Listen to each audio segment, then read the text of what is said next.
Një person i armatosur shkaktoi qëllimisht një zjarr në një pyll dhe më pas nisi të qëllonte drejt ekipeve të ndihmës së shpejtë në një komunitet malor në veri të Idahos në Shtetet e Bashkuara të Amerikës, duke vrarë 2 zjarrfikës, duke plagosur një të tretë gjatë një breshërie me armë zjarri brenda pakorve. Ne besojmë se i dyshuari e vendosi zjarrin në pyll dhe besojmë se ishte një pritje e qëllimshme.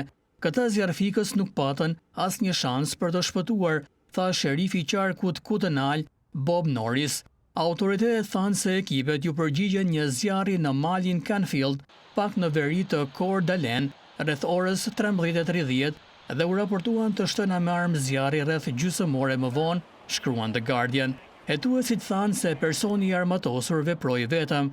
Autori i dyshuar i sulmit u gjeti vdekur me një armë pranë tij dhe besohet se ka vepruar i vetëm, thanë autoritetet amerikane. Guvernatori i Idahos, Brad Little, e quajti sulmin të neveritshëm dhe shokues, duke u kërkuar qytetarëve të qëndrojnë larg zonës dhe të luten për zjarrfikësit dhe familjet e tyre.